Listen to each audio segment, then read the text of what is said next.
একটি মেয়ে যে একা থাকত, সে একটি 12 বছরের ছেলেকে তার বাড়িতে আশ্রয় দিয়েছিল। তার নাম রেখেছিল আরিফ। তার সঙ্গে কথা বলতো, তাকে বন্ধু বানিয়েছিল। কিন্তু একদিন ছেলেটি তার সঙ্গে এমন কিছু করলো যে কয়েক মাস পর মেয়েটির পেটে একটি সন্তান বেড়ে উঠতে লাগলো।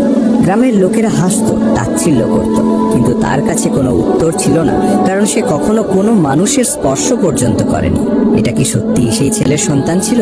এই রহস্য জানতে পুরো গল্পটি শুনুন। পাহাড়ের কোলে বসা এই গ্রামটি সবুজে ঢাকা, প্রাকৃতিক নীরবতায় মোড়া ছিল। গ্রামের এক কোণে একটি কুঁড়ে ঘর ছিল, যেখানে থাকত রুবি, এক সরল, নির্জন ও নীরব মেয়ে। তার জগৎ ছিল তার আপেলের বাগান। বাবা মা নেই, সে একাকিত্বের সঙ্গে অভ্যস্ত হয়ে গিয়েছিল। না ছিল কোনো সখী, না কোনো সম্পর্ক, না কোনো মনের আনন্দ। প্রতি সকালে সে সূর্য ওঠার আগে বাগানে যেত, তার কোমল হাতে আপেল তুলত, তারপর বাজারে গিয়ে বিক্রি করত। রুবি সম্পর্কে গ্রামে একটাই কথা প্রচলিত ছিল, সে আপেলের মেয়ে, সবসময় একা থাকে, কিন্তু তার আপেল খুব মিষ্টি।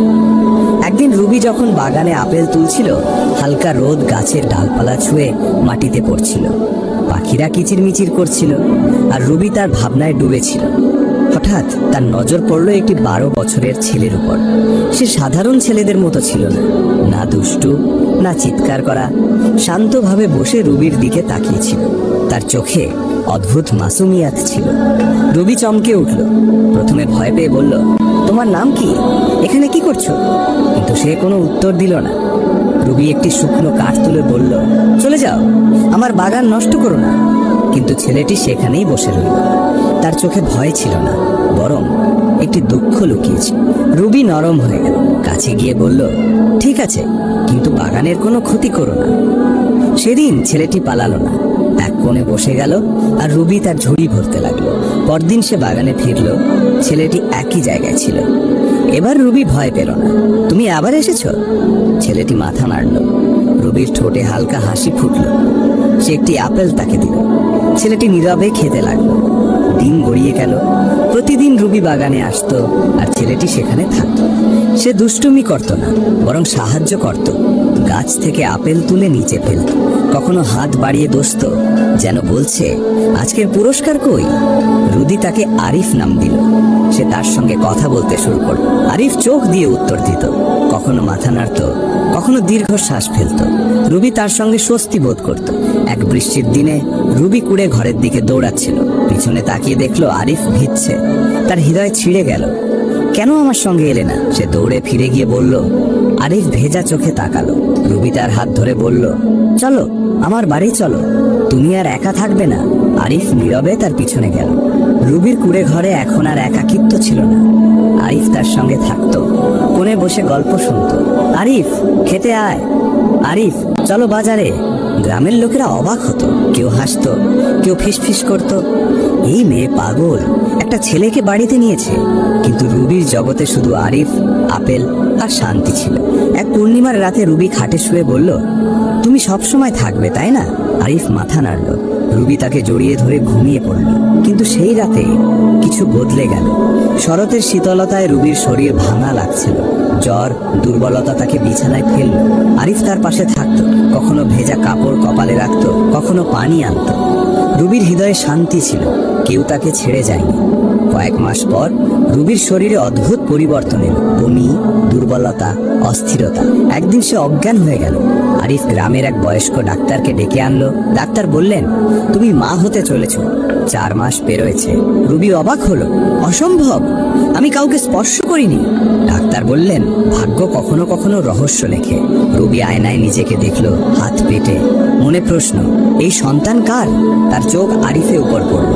সন্দেহ যাক, তুমি কি? অশ্রু ঝরল, তুমি আমার সম্মান নষ্ট করেছো। আরিফ নীরবে দাঁড়িয়ে রইল। রুবি চিৎকার করে বলল, বেরিয়ে যাও। আরিফ বাইরে গেল, কিন্তু প্রতিদিন দরজায় বসে থাকতো। গ্রামের লোকেরা তাচ্ছিল্য করত। পঞ্চায়েত বলল, বাবার নাম না বললে গ্রাম থেকে বের করা হবে। রুবি নীরব রইল। আরিফ দরজায় বসে থাকতো, চোখে কষ্ট। রুবি একদিন বলল, তুমি কি আমার সঙ্গে অন্যায় করেছো? আরিফ চোখ বন্ধ করলো। রুবি তাকে তাড়ালো, পানি ছুড়ল, কিন্তু আরিফ ফিরে আসতো। এক সন্ধ্যায় দরজায় শব্দ। রুবি উপেক্ষা করলো, কিন্তু অবশেষে দরজা খুলল। আরিফের জায়গায় এক সুন্দর যুবক দাঁড়িয়ে সাদা পোশাকে। রুবি, আমি আরিফ নই, আমি হাসান, 25 বছরের। আমি তোমাকে কষ্ট দিতে চাইনি। রুবি স্তব্ধ। হাসান বলল, বহু বছর আগে আমি গাড়ি চালাতাম। এক রাতে এক সুন্দরী মেয়ে আমার গাড়িতে উঠলো। অনেক অনুরোধে তাকে নিয়ে গেলাম। কথার ফাঁকে বন্ধুত্ব হলো, প্রেম হলো, বিয়ে হলো। কিন্তু বাসর রাতে সে অদৃশ্য হয়ে গেল। সে ছিল এক জিন, আমাকে ধোঁকা দিয়েছিল। আমি তাকে ধোঁকা দেওয়ার অপরাধে তাকে মেরে ফেলি। কিন্তু তার সঙ্গী আমাকে অভিশাপ দেয়, যতক্ষণ না এক কুমারী মেয়ের ভালোবাসা পাবো ততক্ষণ আমি অদৃশ্য থাকবো। তুমি আমাকে দেখেছিলে, ভালোবেসেছিলে। আমি মানুষ হয়েছি, কিন্তু তোমাকে কষ্ট দিয়েছি। রুবির চোখে অশ্রু। তুমি আমার জীবন ধ্বংস করেছো। হাসান হাঁটু গেড়ে বলল, আমি ইচ্ছে করে নয়, তুমি আমাকে ভালোবাসা দিয়েছো। আমি বেঁচে উঠেছি, আমি তোমাকে হারাতে চাই না। পরদিন গ্রামবাসী দেখলো রুবির পাশে হাসান। তারা লজ্জিত হলো। রুবি বলল, তোমরা আমাকে অপমান করেছো, কিন্তু আমি ক্ষমা করেছি। কয়েকদিন পর রুবি আর হাসান বিয়ে করলো। গ্রামের লোকেরা দোয়া করলো। হাসান বলল, তুমি আমাকে মুক্তি দিয়েছ, আমি তোমায় জীবন দেব। কয়েক মাস পর রুবি একটি সুন্দর সন্তানের জন্ম দিল। গ্রামে সে সম্মান পেল। হাসান আর রুবি বাগানে কাজ করত। কুড়ে ঘরে ভালোবাসা ফুটে উঠল। সন্ধ্যায় সূর্যের আলোয় তারা তাদের সন্তান নিয়ে বসত। হাসান বলল, তুমি আমাকে অভিশাপ থেকে মুক্ত করেছ, আমরা চিরকাল একসঙ্গে থাকব। রুবি মুচকি হাসল।